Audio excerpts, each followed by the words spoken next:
ఇప్పటి వరకు వాళ్ళు ఎన్ని ఇబ్బందులు పడ్డారో మనం ఇక్కడ గ్రహస్థితులు చూస్తేనే అర్థమవుతోంది. రాహు గారి యొక్క స్థితి గాని, శని గారి యొక్క స్థితి గాని, కేతువు యొక్క స్థితి గాని, గురువు గారి యొక్క స్థితి గాని అంత శుభకరంగా కనిపించబోవడం లేదు. మరి ఈ విశ్వావసు నామ ప్రారంభ సంవత్సరం నుంచి అతి కొద్ది కాలం, ఒక నెల రోజులు గట్టిగా మాట్లాడితే ఈ నెల రోజుల కాలంలో వచ్చేటటువంటి మార్పులు గురువు గారి రాశిలోకి వచ్చేసారు.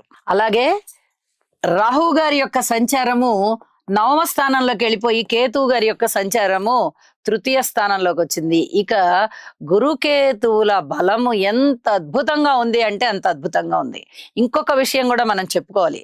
శని గారి యొక్క స్థితి దశమంలో అంత పెద్దగా ఇబ్బంది పెట్టదు, అంటే చాలా ఇబ్బంది పెట్టేస్తోంది అనేటటువంటి ఫలితం ఉండదు. కొద్దిగా ఇబ్బందికరంగా ఫలితం